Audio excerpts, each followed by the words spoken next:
काय मिळालंय किंवा उद्योजकांसाठी हे बजेट कसं आहे तेही जाणून घेऊयात।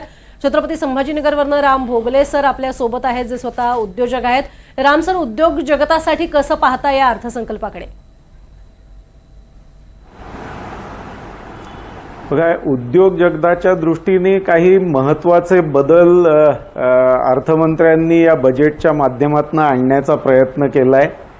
ज्या ठिकाणी आपली इंडस्ट्री मॅच्युअर झाली आहे अशा इंडस्ट्रीला असलेलं प्रोटेक्शन जे होतं काउंटरवेलिंग ड्युटीजच्या माध्यमातून ते काही ठिकाणी कमी केलंय, काही ठिकाणी हे नव्याने देण्यात आलेलं आहे।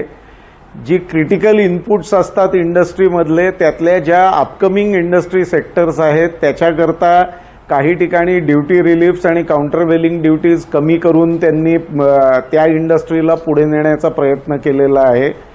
आणि त्यात फूड प्रोसेसिंग किंवा श्रिम्प प्रोसेसिंगचा आपल्याला उल्लेख निश्चितपणे करता येईल। आणि पर्टिक्युलरली एमएसएमईचा ज्याच्याविषयी आपली चर्चा झाली होती बजेटच्या आधी, त्या एमएसएमई सेक्टर करता दोन महत्त्वाच्या घोषणा याच्यात मला दिसतात। पहिली घोषणा जी आहे ती मशिनरी आणि इक्विपमेंट घेण्याकरता जे मॉर्टगेज गॅरंटीज लागतात तर त्या गव्हर्नमेंट गॅरंटीजच्या माध्यमातून त्याची लोन्स उपलब्ध करून दिली जातील, टर्म लोन्स उपलब्ध करून दिली जातील, ही पहिली घोषणा आहे।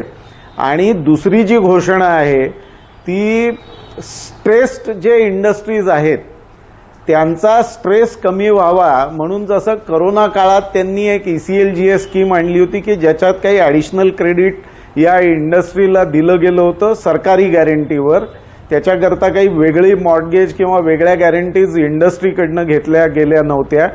तशा स्वरूपाची एक स्कीम या स्ट्रेस्ड इंडस्ट्री करता त्यांनी प्रपोज केलेली आहे। अर्थात डिटेल्स जेव्हा कळतील तेव्हा त्याच्यावरती जास्ती भाष्य करता येईल।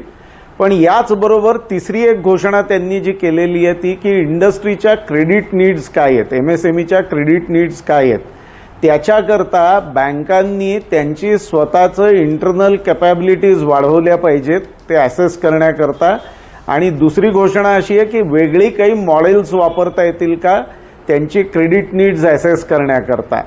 तर मला स्वतःला असं वाटतं की खूप जुन्या पद्धतीने आपण काय कर्जाची गरज आहे याच्यावरती आजपर्यंत विचार करत होतो आणि बहुतेक ठिकाणी बँकांनी बरेच वेळा हे आउटसोर्स केलेलं होतं, त्यामुळे इंडस्ट्रीला बऱ्यापैकी अडचणींचा सामना करावा लागत होता। जर ते बँकांनी इनहाऊस कॅपॅबिलिटीज डेव्हलप केल्या तर उत्तरं लवकर मिळायला सुरुवात होईल आणि नवीन मॉडेल निश्चित काय म्हणजे त्यांनी क्रेडिट असेसमेंट कमी होईल का जास्ती होईल हे आता बघावं लागेल।